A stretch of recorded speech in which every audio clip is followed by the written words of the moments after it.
Assalamu alaikum, I'm Aisha and you're watching Samaa News. Here are today's headlines.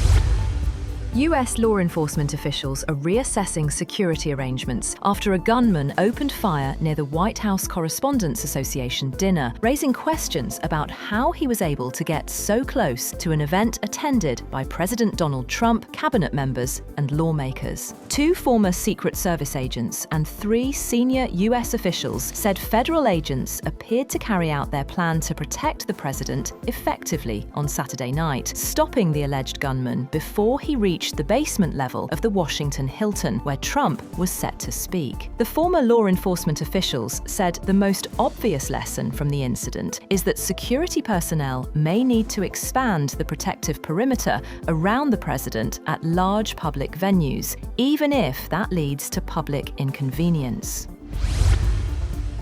Meanwhile, Britain's King Charles and Queen Camilla are set to arrive in the United States later today for a 4-day trip, a tour which has taken on even greater prominence after the White House Correspondents Dinner shooting and amid acrimony between the close allies. The state visit begins with a private meeting with self-proclaimed royal fan President Donald Trump and includes an address to Congress and a lavish dinner at the White House. Buckingham Palace said the trip would still go ahead as planned, following discussions between British and US authorities to determine if the incident would impact on the royals' plans.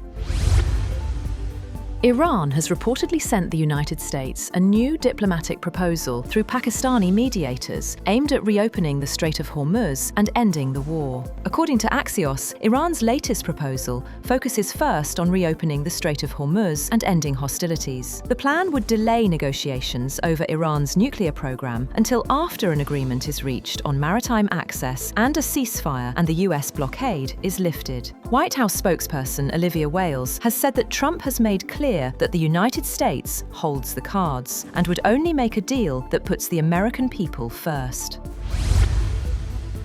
Meanwhile, Iranian Foreign Minister Abbas Araghchi has arrived in Russia for high-level talks with President Vladimir Putin after visiting Pakistan and Oman as part of diplomatic efforts linked to the war, the Strait of Hormuz, and stalled Iran-US negotiations. Speaking to the media after arriving in Russia, Araghchi said Pakistan had played a very important role in mediation efforts. He said there had been many new developments in the negotiation process, adding that Tehran had examined the circumstances needed for negotiations to continue. He said they reviewed what has taken place in the negotiations so far and the conditions under which they can continue. President Donald Trump has said that Iran can directly reach out if it wants to negotiate an end to the war. In an interview, he said Tehran could call the United States, adding that secure communication lines are available.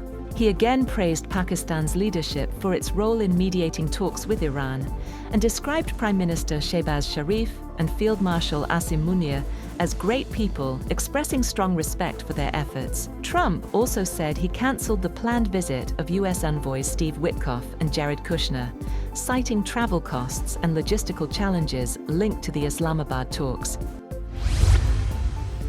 Israeli strikes have killed 14 people and wounded 37 as the Israeli military warned residents to leave 7 towns beyond the buffer zone it occupied before a ceasefire that has failed to fully halt hostilities. Lebanon's health ministry said the death toll included 2 children and 2 women. Israel said one of its soldiers was also killed as a fragile ceasefire came under further strain. A spokesperson for the Israeli military said in a statement on X that Lebanese armed group Hezbollah was violating the ceasefire and that Israel would act against it, telling people to head north and west away from the towns. Mali Defense Minister Sadio Kamara has been killed in an attack on his residence, a high-profile fatality during coordinated assaults staged the previous day by insurgents including the West Africa al-Qaeda affiliate. The government spokesperson said in a statement read out on state television that a car laden with explosives driven by a suicide attacker drove into Kamara's residence in the town of Kati. The spokesperson added that a firefight ensued and Kamara sustained injuries from which he later died in a hospital, adding that Mali would observe 2 days of mourning.